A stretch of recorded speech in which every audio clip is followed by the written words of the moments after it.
Hey guys, so how are you? So, is a post-coronavirus recession inevitable? Yeah. So I think this is one of the interesting questions because we've got to really break it into two. We've got to look at what is now. Are we in recession now? Technically, are we in likely to get in a recession later? And I'll answer them in two different parts because I think that it's important to understand effectively what's going on right now. But anyway, guys, if you haven't already, make sure you subscribe and any comments right in the thing. Happy to answer back, happy to record videos back and respond and get any discussion going. Because obviously, what I'm trying to do is make these things as simple as possible so everybody can understand them. Yeah, I've studied university economics. But the reality is that I like to keep it really simple. So let's get into it. So first of all, let's address the elephant in the room, which is that the recession is 2 quarters of negative economic growth. Actually, the elephant in the room is probably the bunny ears for Easter this weekend. If you haven't remembered, it is Easter this weekend, so you might want to actually think about going out and getting some chocolate if you're allowed. I don't know whether you're allowed right now, wherever you are watching this, but if you are, then you might want to go grab some chocolate for your kids. We've been out. It's certainly a watered down version of Easter this year. Anyway, back into it. So the elephant in the room: 2 quarters of negative economic growth. Now the reality is we haven't had long enough with coronavirus to do 2 quarters. So technically, we're not in recession anywhere. Okay. However, never before that I've ever seen and that I've ever heard have we pressed pause on an economy like we have. And where so many people have been made unemployed and this sort of thing, depending on the country you're in. If you're in the US, huge unemployment, and even worse. There's so many businesses that are furloughed or stopped, and we just don't know right now. So we don't have the economic data to be able to say recession. But what I will say is this: it is likely that a lot of countries will go into recession during this time. Okay, but we probably won't know until the third quarter, the second or third quarter. I mean, we're in the second quarter now. We probably won't know until the end of the second quarter whether they have gone into recession. Just because the economic figures are just not there. I mean, people are so focused on other things. It's going to be potentially a bloodbath around the thing. Now, when I say bloodbath, it'll vary between countries because not all countries are predicting a recession, which is quite an interesting thing. But I think you've got to look at what is the recession now while things are closed down, and in some ways that's a bit of an artificial recession because actually there is still an economy going on. When I say pause, the assumption might be that everything is closed down. Actually, I've got businesses that are totally closed down; they're not really doing anything, and I've got businesses that are hugely busy. And so and understand that is also part of the strategy as being an entrepreneur, which is that I have multiple streams of income, that aren't, that maybe are affected here in different industries and things like that. Hopefully as an entrepreneur, you've got multiple streams of income and, you're sitting there and you're okay. And I hope everyone's okay. Certainly in the UK, they've done a lot towards that. But anyway, let's move into, so talking about, are we likely or is it inevitable to go into recession? Look, I think we have most likely dipped into recession. And, certainly in the first quarter, okay? We probably had a good January, not so good February, but still okay. March was a washout, yeah? April, realistically, I mean, if you look at Q1, realistically, January, China was the only one affected. And we were able to actually distance ourselves and say, it's a Chinese thing. In actual fact, it wasn't, and we should have known that. We should have seen it coming. We should have, holding shares and things like that, we should have seen that coming. But we just didn't know. We didn't know enough about the virus. And, and so lots of people were caught unawares. And, when you've got Trump out the front saying, it's 15 now, it'll be 0 in a few days. I mean, look at how silly that guy looks. I mean, he is probably the stupidest person on earth right now. Although everyone knows that he is just making billions out of this, and whether he's not doing it now, he's making sure that he's in it for himself. But anyway, Asia, at the end of the day, towards the end of January, things started to slow down. Whereas Europe probably had January fine, even February fine, and it wasn't until March that it really hit. I mean, obviously Italy and a few of those early countries in Europe got hit hard in February, so they're likely to have a really bad quarter one, and then potentially UK in that quarter two is going to be a write-off, because if you think about it, most places are locked down now. Most things are, so a lot of that economic activity will have been dropping off. Okay, what we're likely to find is April dead. You may see some lockdown easing, but it'll be very conservative. Even June, I think, you're still going to see lockdowns. There'll still be some things. People will still be wearing masks around. People will still be social distancing and all that sort of stuff. I mean, and this potentially could become the new norm. Okay, but look, so that's Q1 and Q2, which I think will be in recession. Really, when we're talking about now is the recovery or post-corona, and what I'm talking about then is Q3, Q4, and Q1 next year, Q2, and that, whether they will be negative, because potentially that could happen. Look, the best case scenario is that we press play, the government, manages that really well, and we get on with it. I don't think that's necessarily going to happen. Certainly not in the US. The US is likely to have issues because just the sheer unemployment rate. They are really struggling. I just heard a stat that a third of people didn't pay their rent on April, for the April rent. That's a huge loss of income for agents like us. I mean, not that I'm in the US market, but it's massive. And if that is vibrating all around or reverberating around the whole US economy, wow, UK, I mean, it hasn't been so bad. We've actually seen, because of the government stimulus, actually it's been, I won't say good, because nothing's good in this sort of thing, but it's certainly been a lot better than it potentially could have been. It could have been a bloodbath as well. But the interesting thing is whether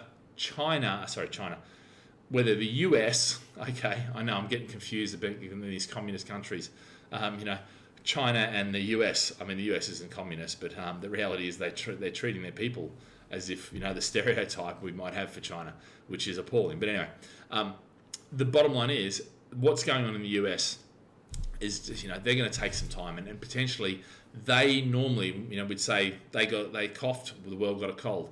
Not so much anymore, but that could still happen. And they are the largest consumers still. But you know what? They may get knocked off their perch pretty soon. I mean, the statistics have been that within the next 10 years they will. But in actual fact, you may see that it's in the next 3 or 4 years they get knocked off their perch because of the sheer arrogance of Trump and his enablers. Anyway, so Q3, I think recovery, but very cautious recovery. So I don't think we're going to see this V-shaped bang straight out. I think potentially now, having seen what's happened, it's going to be people are going to be a lot less likely to spend money. They're going to want to keep the money close to them.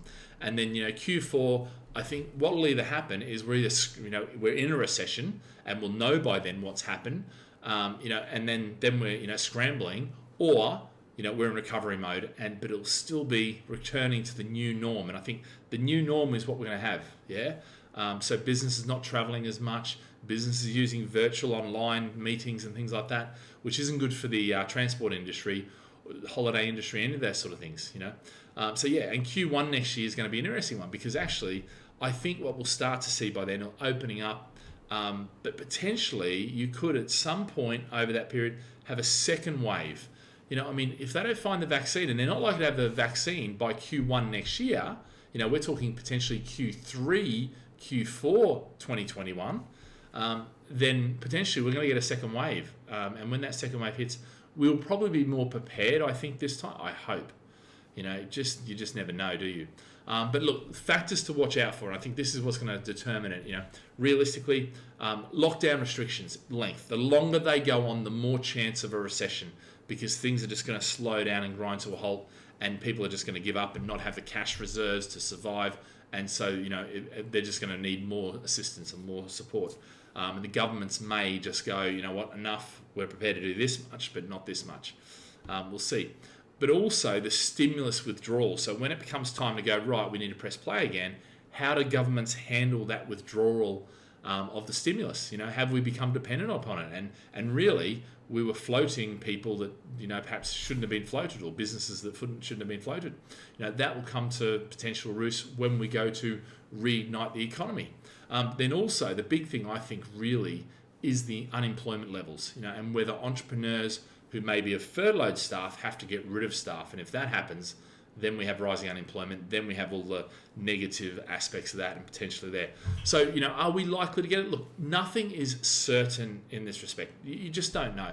In economics, there is no absolute certainty. But I'll tell you what, there is a lot of there's a lot of tricks that the central banks had, which they've already used. Yeah, and there's a lot of tricks which the governments have that they've already used.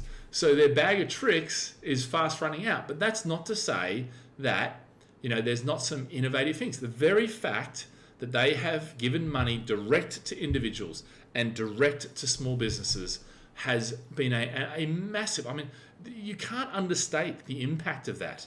Yeah. Last recession in 2008, 2009, on tomorrow I've got another chat about this specific thing, the differences between the 2008 recession, GFC, and now, and why I think it's a massive difference. Because governments around the world have accepted they need to get the money into the individuals' hands. And the best way to do that is keep the small businesses afloat, which keeps the unemployment rate, and keep people in jobs, which helps with their self-esteem, helps their sense of community, all these sort of things. It's an amazing time to be actually doing that. And if that actually may save us from recession, and we'll just see how far they're willing to go with that. In the UK, they're doing an amazing job at doing that, and it's fantastic. In fact, Australia's doing it.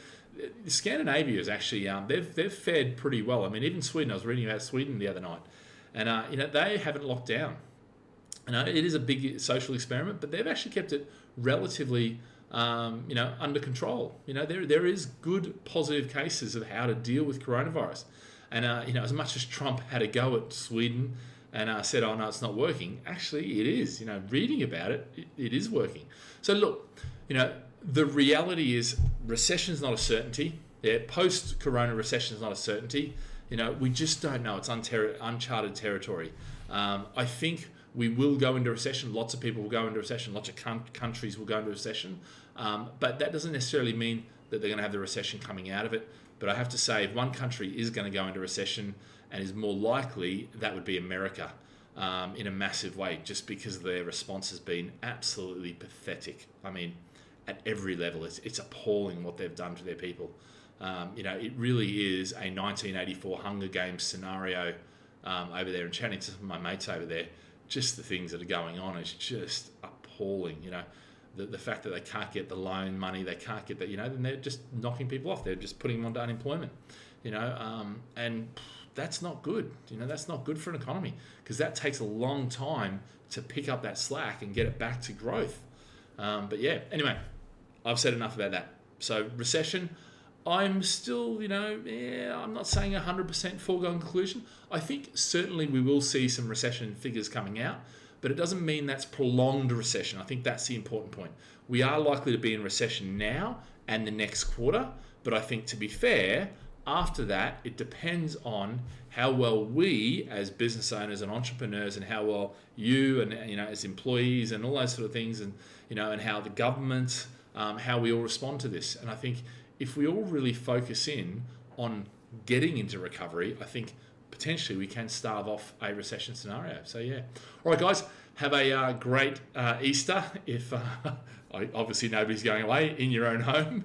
But yeah, stay safe, stay healthy. And remember, any questions, put them in the comments, and be sure to subscribe. All right, guys, see you later. Bye.